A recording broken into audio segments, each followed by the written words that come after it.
আরজিকর আবহে বিতর্কের মাঝেই দুর্গাপুজো কার্নিভাল করার সিদ্ধান্ত নিয়েছেন মুখ্যমন্ত্রী মমতা বন্দ্যোপাধ্যায়। যদিও রাজ্যের বর্তমান পরিস্থিতিতে এবারের পুজো কার্নিভালের ঘোর বিরোধিতা করেছেন অনেকেই, তবে কার্নিভাল হবেই সাফ জানিয়ে দেওয়া হয়েছিল প্রশাসনের তরফে।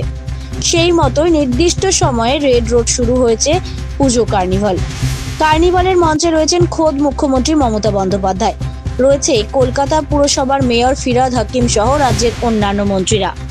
তবে এবার কার্নিভালে আদপে কোনো সেলেব গিয়ে উপস্থিত হন সেদিকে চোখ রয়েছে গোটা রাজ্যের। কে কে রয়েছেন সেখানে?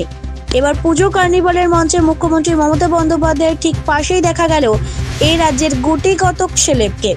ছিলেন সাংসদ অভিনেত্রী জুন মালিয়া, রচনা বন্দ্যোপাধ্যায়, সায়নী ঘোষ, প্রাক্তন সাংসদ নুসরাত জাহান, অভিনেতা বিধায়ক সোহম চক্রবর্তী, অভিনেত্রী প্রিয়া পাল, মিঠাই অভিনেত্রী সৌমিত্রিষা কুণ্ডু, শ্রীতমা ভট্টাচার্য, অভিনেতা দিগন্ত বাগচিকে।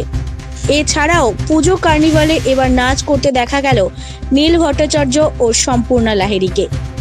শান্তনু পুরকাইতের রিপোর্ট, জেলার বার্তা।